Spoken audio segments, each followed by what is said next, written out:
നമ്മൾ എത്ര ശ്രമിച്ചാലും കടന്നു പോകാൻ കഴിയാത്തൊരു സാധനമാണ് പലപ്പോഴും ഭയം. പേടിത്തുറിയ എന്നൊക്കെ നമ്മൾ നോവലിലൊക്കെ വായിച്ചിട്ടില്ലേ?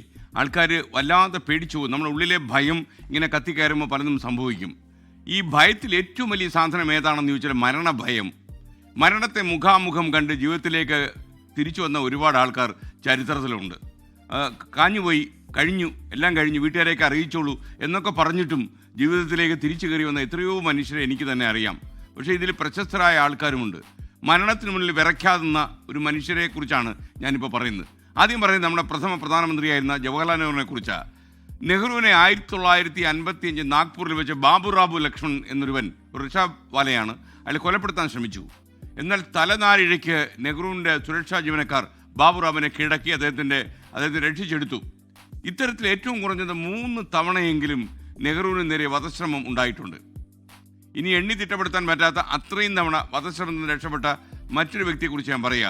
അത് മുൻ ക്യൂബൻ പ്രസിഡന്റായിരുന്ന ഫിഡൽ കാസ്ട്രോയാണ്. 600-ലധികം തവണയാണ് ഫിഡൽ കാസ്ട്രോയെ വധിക്കാൻ ശ്രമം നടന്നത്. അതിനെല്ലാം ഫിഡൽ കാസ്ട്രോ അതിജീവിച്ചു. വധശ്രമങ്ങളെക്കുറിച്ച് അദ്ദേഹം തന്നെ ഒരിക്കൽ പറഞ്ഞ രസകരമായ ഒരു വാചകമുണ്ട്.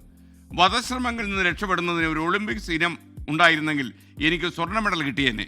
കാര്യം 600 തവണയൊക്കെ വധശ്രമങ്ങളിൽ നിന്ന് രക്ഷപ്പെടുക എന്ന് പറഞ്ഞാൽ നമുക്ക് ആലോചിക്കാൻ പോലും വയ്യ.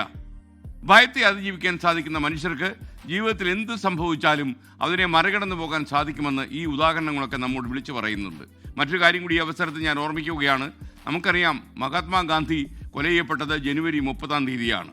എന്നാൽ 10 ദിവസങ്ങൾക്ക് മുമ്പ് ബിർള മന്ദിരത്തിലേക്ക് ജനുവരി 20-ന് തന്നെ 10 ദിവസങ്ങൾക്ക് മുമ്പ് ഈ നാരായണ ആപ്തയും നാഥുറാം ഗോഡ്സെയും കടന്നു ചെന്നിരുന്നു.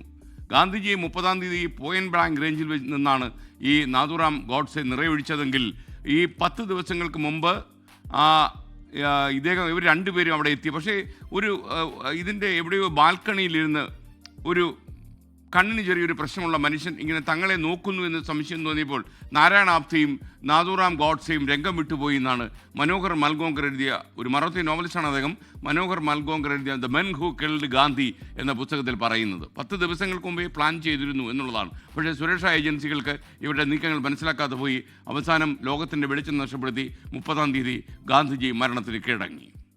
ലോകത്തെവിടെയായാലും ഏത് സമയത്തും 24 വാർത്തകളും ഓഗ്മെന്റഡ് റിയാലിറ്റി പാക്കേജുകളും എക്സ്പ്ലെയിനറുകളും വിശദമായി കാണാൻ ഞങ്ങളുടെ യൂട്യൂബ് ചാനൽ നിങ്ങൾക്ക് സബ്സ്ക്രൈബ് ചെയ്യാം.